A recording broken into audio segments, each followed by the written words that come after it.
friends, and welcome to 1111 Astrological Arts. This is the first video that I promised all week. This first video is going to be about the sign of the month, and it was Scorpio. So what better idea to actually do this video about Scorpio, and I happen to be a Scorpio. So as you can see, it's kind of like synchronistic, yeah? So there's that magic word, synchronicity, too. It's very important if you're actually trying to discover your path in life. Because as they say, synchronicity tends to occur quite often when you are actually on the right track in terms of yourself. I would say when you are doing the right thing at the right time with the right people. So,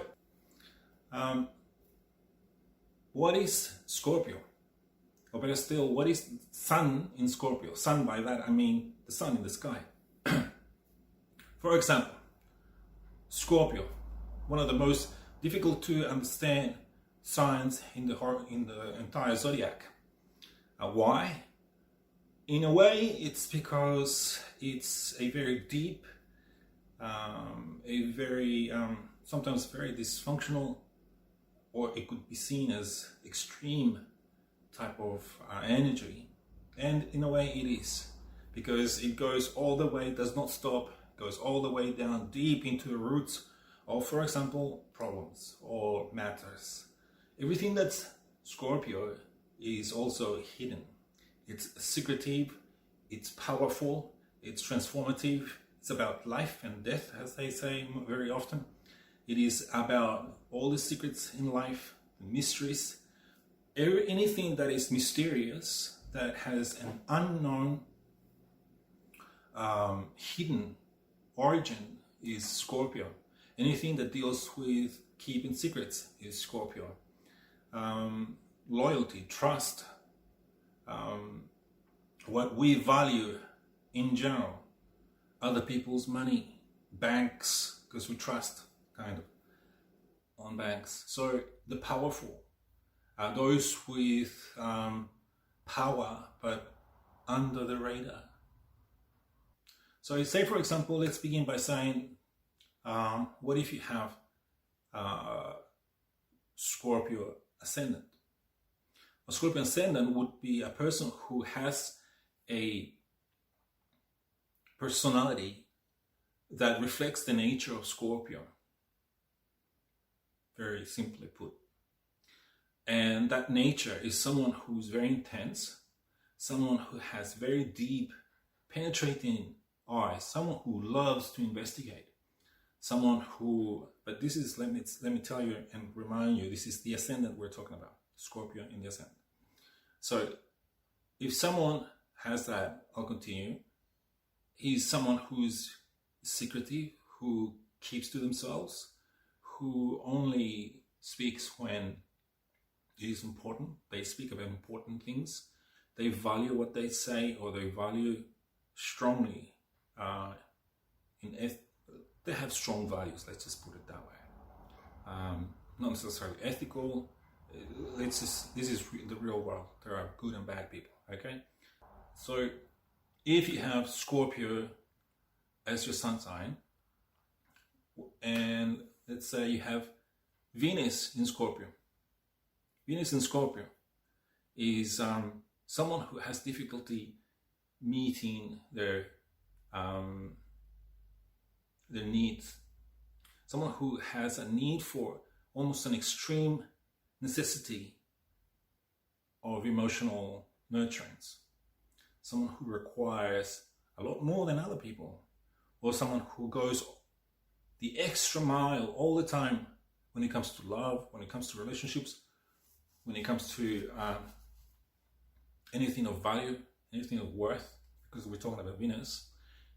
Anything artistic, they go extreme, they go all the way down deep, and they learn all the secrets about that particular art form. I incidentally have Scorpio Venus. So it is in its what is known as its detriment, because Venus doesn't do very well in terms of like providing benefic planets, meaning that they attract or bring luck to the person that has them. So wherever you have your Venus, it will bring you a certain level of luck depending your astrological chart.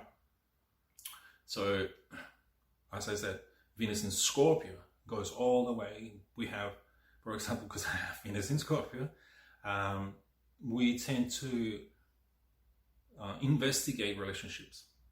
We tend to be a bit obsessive in relationships. We tend to attract obsessive partners. We tend to look for people who are incapable of ever meeting our demands, or actually, giving us what we want. So we keep looking. We're searchers. That's a good word for it. Searchers. All right. So say, for example, you have, I forgot, the moon in Scorpio.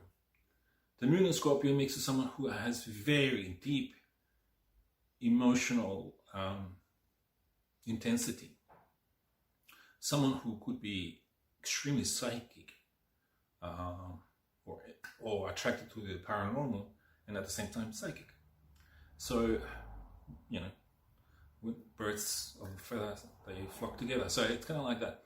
So moon again in Scorpio is someone who has at times very volatile emotions, very strong emotions that can really overtake the logic and make a person quite hysterical and extreme, maybe even violent. Why? Because Scorpio used to be ruled by Mars, and Mars is the sign of energy, action, violence, blood. Moon in Mars in Leo, blood, moon. Anyways, so moving on. Now Mercury, as another example, in Scorpio, is someone who has a very penetrating mind, someone who studies deeply, someone who reads deeply in terms of goes all the way to the nitty-gritty of subjects, someone who speaks very heavily, speaks about very heavy subjects, very important subjects, someone who has a great command of a particular set of skills, or a particular set of, particular knowledge. They're very, people with Mercury and Scorpio are very specific in nature. They analyze to the extreme point. We're not talking about, like, say, for example, like Gemini analyzes, but not to the level of Scorpio. All right, so let's move on. Mars in Scorpio. Mars in Scorpio makes a person interested in activities that are Scorpio in nature. So, for example, Scorpio in nature means someone who wants to have power of whatever sort. So we could have someone who is into athletics and they want to go and express power through athletics, sports. Someone who has a very strong, I would say, sexual component to their physicality. They're very sexy people as well. Mars in Scorpio.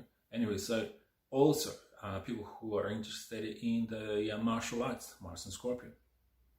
A person who wants to deal with sometimes difficult, even violent activities like military, the police, militias, also driving cars, powerful machines. Right, so moving on. Let's say what now? Jupiter in Scorpio makes a person study and be interested in very deep subjects like ethical, you could say also religious subjects, trying to figure out the meaning of life through studying these particular higher forms of learning, like philosophy and mysticism. Mysticism is one of those things that attracts Jupiter in Scorpio quite a lot. Also working in banks and working in large corporations and publishing, dealing with financial institutions. It's also one of those aspects to deal with Scorpio, Jupiter in Scorpio. Now let's say Scorpio Neptune. So Neptune in Scorpio, it makes a person extremely psychic. Someone who could be involved in navigation, the sea, the ocean, but using Scorpio, meaning that they go to the depths of the ocean. See, so it could be a scuba diver, someone who uses Neptune as a means to exert energy or force. So that could be even a fisherman, or someone who is the captain of a submarine, or someone who plays music that is very heavy emotionally, right? Also, there's an issue with drugs there, and how you value the mystical side of life, and you would have someone who also has a very strong interest in the mystical side of life. And for example, also Uranus in Scorpio makes a person now extremely psychic, very interested in revolutionary ideas, someone who is of a scientific mind.